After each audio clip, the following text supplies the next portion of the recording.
اگر آپ چینل پر پہلی بار آئے ہیں تو ابھی سبسکرائب کر کے بیل آئیکن پریس کریں اور رہیں باخبر۔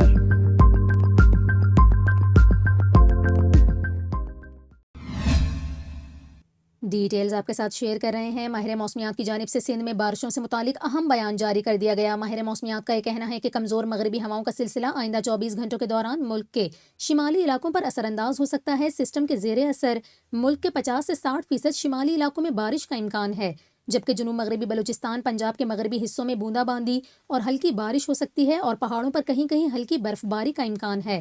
ماہر موسمیات کا یہ کہنا ہے کہ ہوا کے رخ اور رفتار میں تبدیلی کی وجہ سے پنجاب میں دھند کی شدت میں کمی متوقع ہے۔ اس کے علاوہ ماہر موسمیات کا یہ بھی بتانا ہے کہ اس سسٹم کے تحت سندھ میں بارش کا کوئی امکان نہیں۔ آئندہ 24 گھنٹوں کے دوران کراچی میں موسم سرد اور قدرے مرطوب رہنے کا امکان ہے۔ کراچی کے مختلف علاقوں میں آج کم سے کم درجہ حرارت 10 سے 11 ڈگری تک گر گیا، جبکہ سرکاری طور پر کراچی کا کم سے کم درجہ حرارت 12.4 ڈگری رہا۔